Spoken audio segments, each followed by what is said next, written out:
Hello, friends and comrades. It's me, Councillor James Ball, once again here in a lovely sunny Rill on a Monday afternoon. And today, in today's vlog, I want to talk about opposition. Not a difficult word to comprehend, not a difficult word to understand, particularly if your native language is English. To oppose, to take a contrary position, to argue against, not to agree. Now, that may appear self-evident to anyone, any normal person, as I say, that understands and speaks the English language. Opposition is not one of the more difficult words or concepts within what can be a difficult language, I'll grant you, to master. Yet, it would appear for the leader of what is now, I think, for anyone who even watches the news badly, is still called the leader of the opposition, Sir Starmer. Apparently it is a difficult word for him to fully understand and grasp.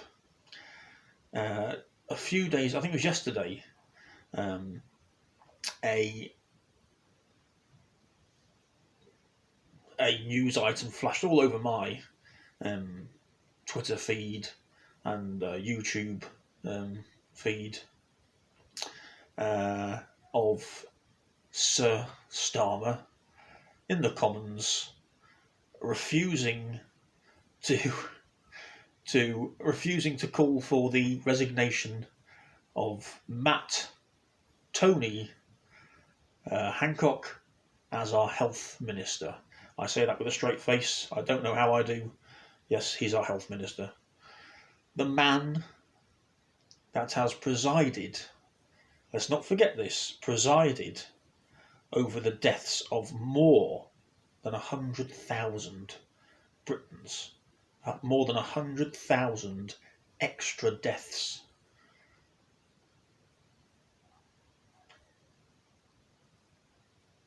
Largely due, so I'm quite speechless as I'm pausing because I'm just as it's coming out of my mouth, the words go. I'm actually quite speechless. The man, Sir Starmer, has gone from supporting the government, staying silent while the government made one total balls up after another on PPE and lied to us, on testing and lied to us, on track and trace and lied to us.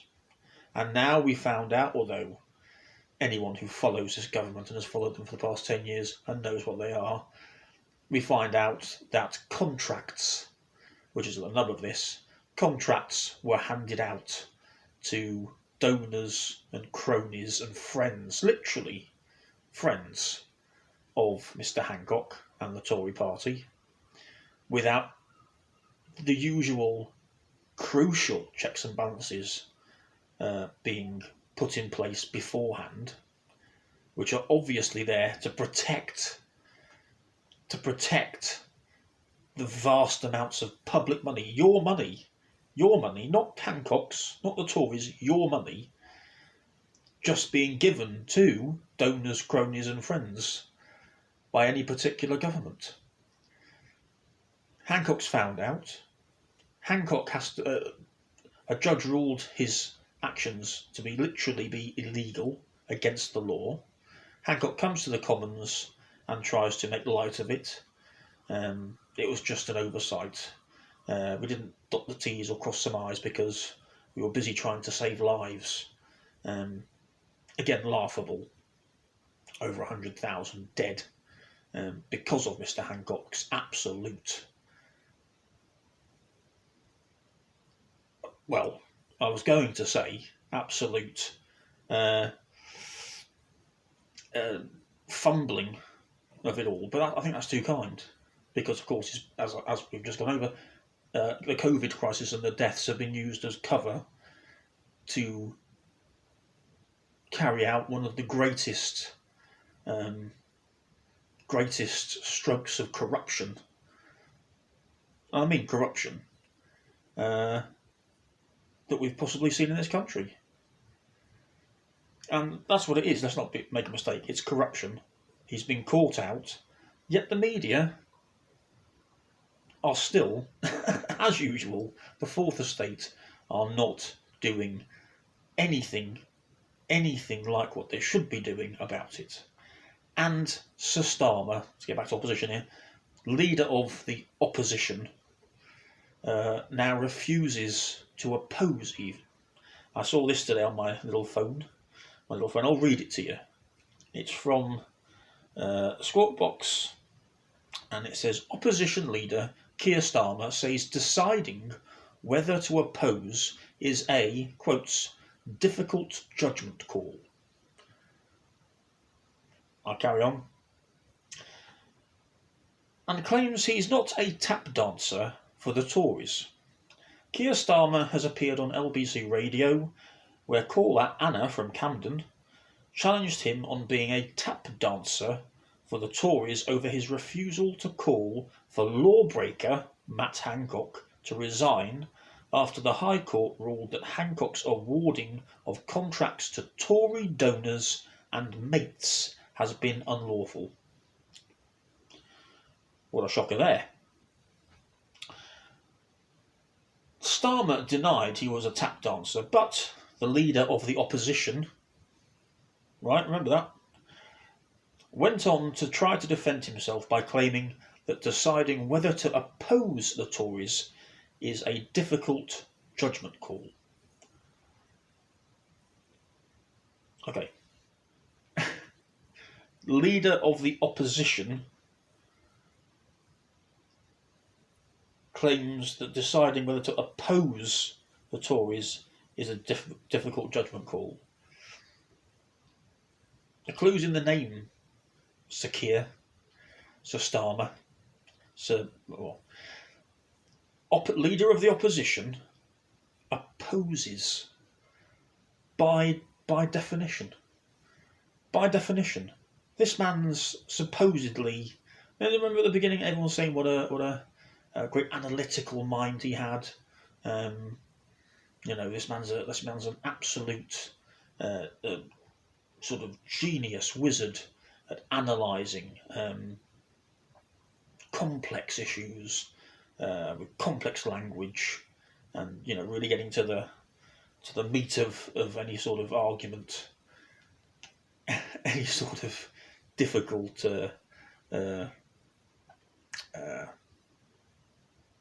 concept. Yet the man can't even bring himself to understand that Her Majesty's leader of the opposition's job is to oppose the government sitting opposite. This is the level of genius of Mr. Starmer. This is his analytical brilliance. So much for a Knight of the Realm, so much for a much vaulted within legal circles Queen's Counsel, QC. If you don't know what a Queen's Counsel is, basically to become a Queen's Counsel, you have to spend many, many years as a barrister,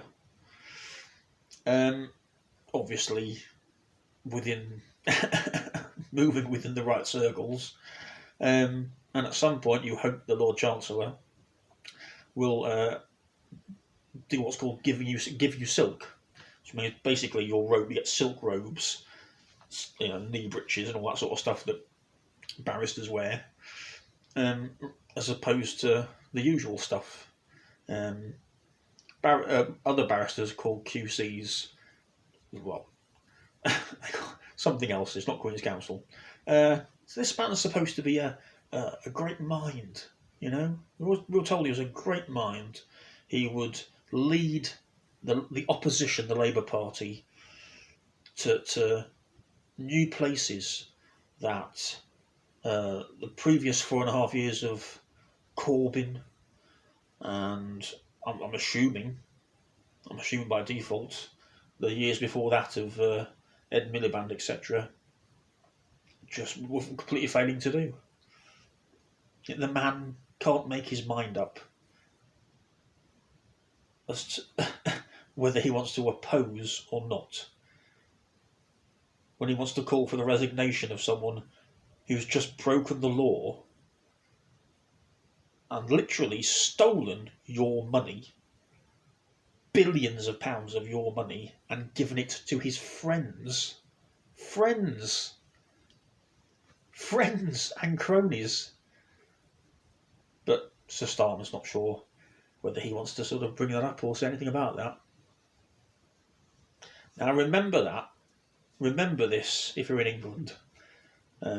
Please remember this when you're going into your polling booth or returning your postal ballot in the upcoming local elections in May, because it's crucial. So much for the Labour Party. If you still, after all of this, and seeing all of this, knowing about all of this, if you still think the Labour Party, headed by Sir Starmer, the yes man, the footstool, is worth your vote, all I can say is God help you in the future. If you genuinely believe this man, this party led by this man, this sort of, I don't even like to say leader, because he doesn't fit any sort of requirements that I'd understand as a leader.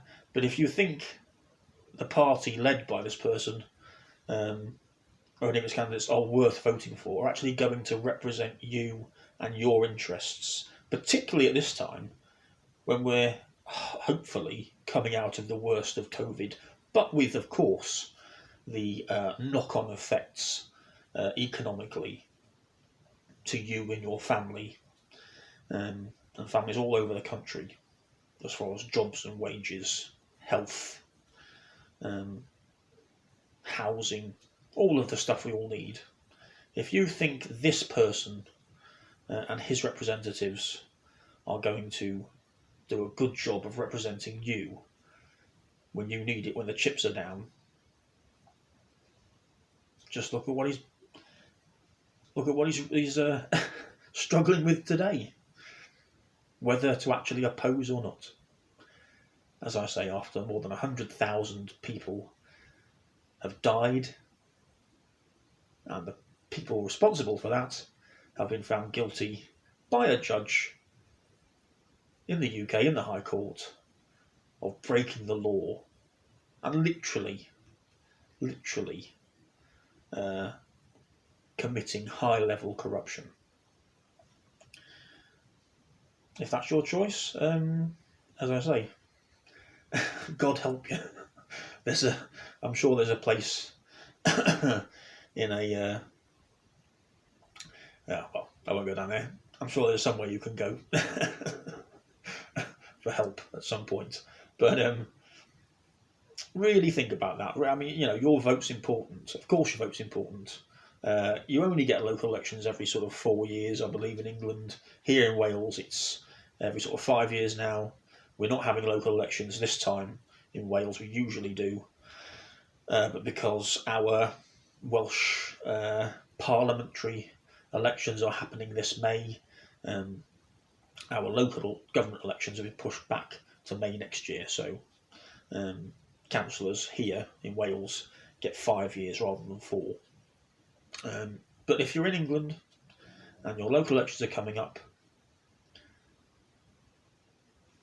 please think about what you're doing with your vote. Think about your future, the future of your family over the next 4 or 5 years.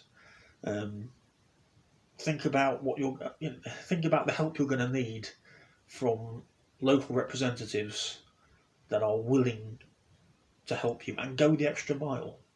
I know as a local rep, I've been doing it today, you have to go sometimes to pretty extraordinary lengths to help people, help residents who are in obvious need of help, who obviously qualify for the help that's been set up at great expense by your local authority, but aren't getting it, are being either ignored or forgotten about at the best of times. But as I say, with what's coming up, those people will get lost even more. So you need people, you need representatives who are prepared to do more than just the basic. And with the leadership of Sir Keir, Starmer and Labour, I genuinely can't see how you're going to, or expect to get that leadership in the state that the Labour Party's in now. So there are other parties to vote for if they're running. Obviously, I would suggest, if you've got a candidate in your area from the Workers' Party of Britain, considering lending them your vote. But of course, that's your decision ultimately. Well, that's it from me. I think that's all I want to say on that one. I wasn't even going to make a video today. I was just so taken aback, even after the year we've had of Sir Starmer's leadership. But what I read today, about an hour ago, I thought I have to do a video. So take care of yourselves, and I'll see you next time.